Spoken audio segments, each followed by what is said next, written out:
Madam Deputy Speaker, last month's sentencing of Nicola Sturgeon's husband exposed the real reasons behind the Scottish Government's persecution of Alex Salmond.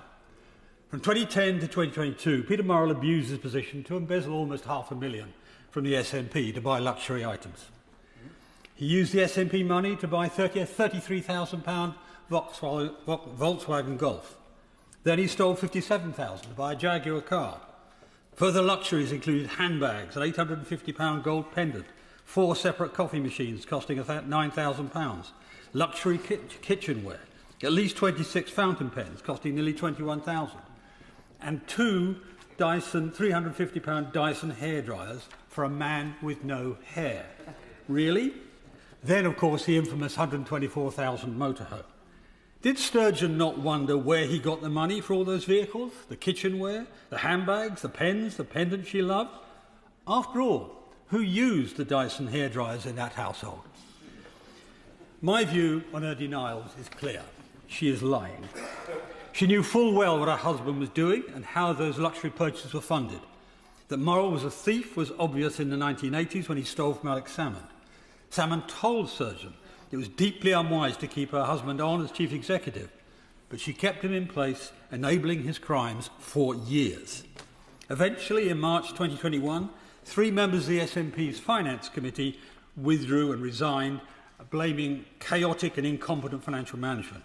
And they were, on their own words, on the receiving end of a hostile backlash driven by Sturgeon's toxic culture. They resigned in protest. Later on, they were followed by the finance director, the treasurer rather, of the organisation.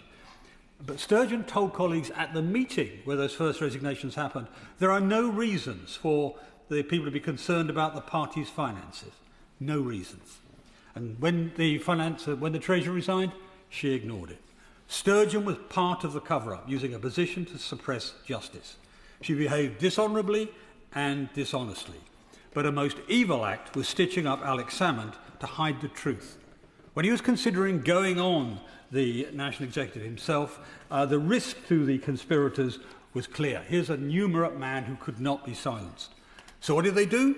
In Salmond's own words, there was a malicious and concerted attempt to remove him from public life in Scotland by a range of individuals within the Scottish Government. The senior Scottish Government figures created a procedure for dealing with sexual harassment allegations that deliberately targeted Salmond. That procedure was so biased that a judge ruled it unlawful and tainted by apparent bias. So having lost that, they brought prosecutions against it. But Salmond was acquitted on all charges by a majority female jury before a female judge. It now appears clear that these actions to destroy a man's reputation and life were motivated by a desire to hide their own crimes. There are many unresolved questions. But what happened with £60,000 of items dropped from the indictment? The hairstylers, the lingerie, the books by Sturgeon's favourite authors. Murrell was clearly protecting Sturgeon by removing items that incriminated her. In the investigation, the police had further questions for Sturgeon, but prosecutors stopped them from putting them. And those prosecutors worked for the Lord Advocate, the principal legal advisor to the Scottish Government, a clear conflict of interest. There's a clear pattern of secrecy, obstruction, and power used to protect power, a pattern started by Sturgeon. Scotland needs a fresh start. That starts with a judicial inquiry into this entire sordid scandal, because it's a scandal that cost Alex Salmond his life.